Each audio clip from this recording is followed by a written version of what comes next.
Steadiest and heaviest precipitation continuing to pull away, left behind a couple of mixed showers switching to snow showers up north, and a breeze which will be gusting over 20 to 25 miles an hour into the afternoon. Temperatures will hover around above the freezing mark up north and in the lower half of the 40s in southern areas. So some subtle melting going on as we go through the afternoon. As you'll notice on Futurecast, it will be a back and forth between clouds and some sunshine, as well as those scattered snow showers up north.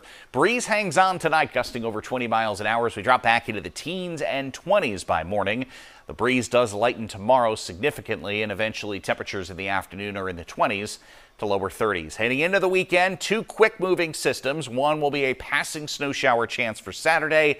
It doesn't look like that is a big deal. We get into Sunday, and up north, there could be 2 to 4 inches of snow, with a front making its way in from the west. Nothing more than a passing shower for southern areas is expected, with temps in the 30s to near 40. Heading into early next week, a little bit cooler, but again, the more active pattern we've had lately will not have a storm number 4. It'll be a few inches of accumulation Sunday and Sunday night. 7-day forecast shows the cooler temperatures continuing to hang around for the first half of next week.